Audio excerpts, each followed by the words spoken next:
The thing that got me involved in wrestling was a senior from Paradise High School who recruited me. Otherwise, I probably never would have wrestled. It was unfamiliar ground to me. And that changed my life. He took 5 minutes out of his day to tell me about weight classes and challenge system, and that got me rolling towards wrestling. You know, that was a real tough question to think about. I would have to say there's two people that influenced my involvement in wrestling. And of course, the obvious, in Northern California, in the North section, wrestling was in its infancy when I started in 1960. And Wraith, who was my high school coach, actually went to a clinic that was put on by Dr. Hal Peterson out of Chico State. Doc Peterson was the one that introduced wrestling to Northern California. And took the time to get the program rolling. Otherwise, I wouldn't have had that experience. So I have to credit my high school coach, Wraith, with getting the program started at Paradise, giving me the opportunity to be a part of a great sport.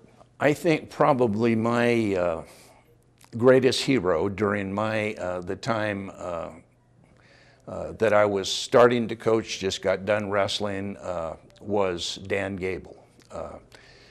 I was just amazed by the different stories that I'd read. Matter of fact, I even bought his biography and read his book and learned what motivated him to be the greatest wrestler of his era.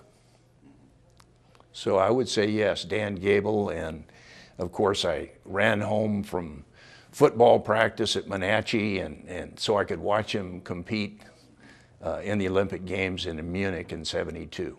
I think probably, Jeff, as an athlete, the thing that probably contributed most to my success was just my natural competitive nature, the desire to be successful, and probably couple that with a strong work ethic.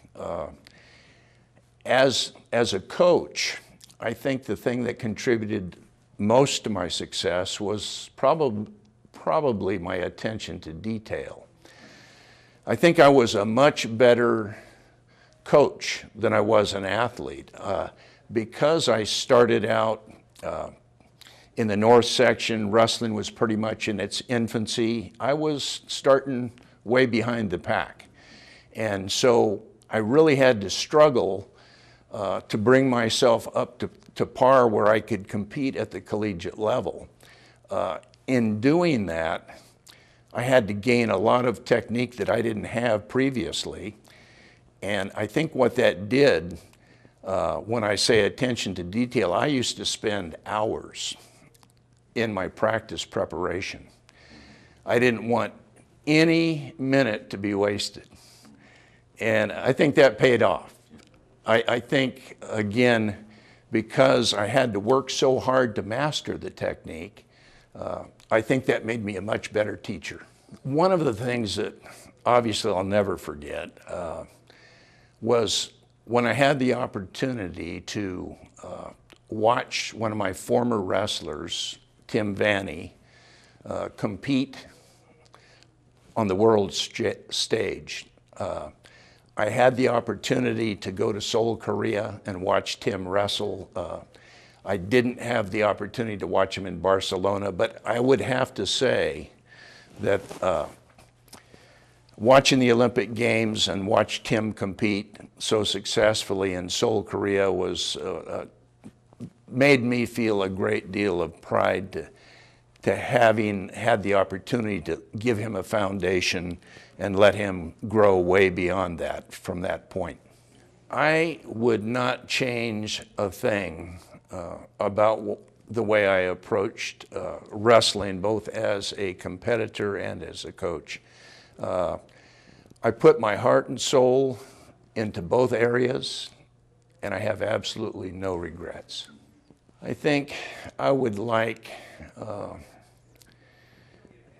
my fellow coaches to remember me as someone that loved the sport and was always ethical and fair in every aspect of competition.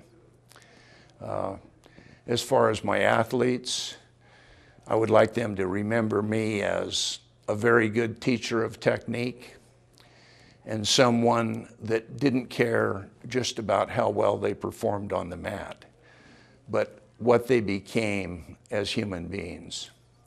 I organized a lot of U.S. or Western states wrestling tours for them so they could experience not just wrestling, but see the beauty that's in the United States and learn about themselves on the road, as well as develop wrestling technique.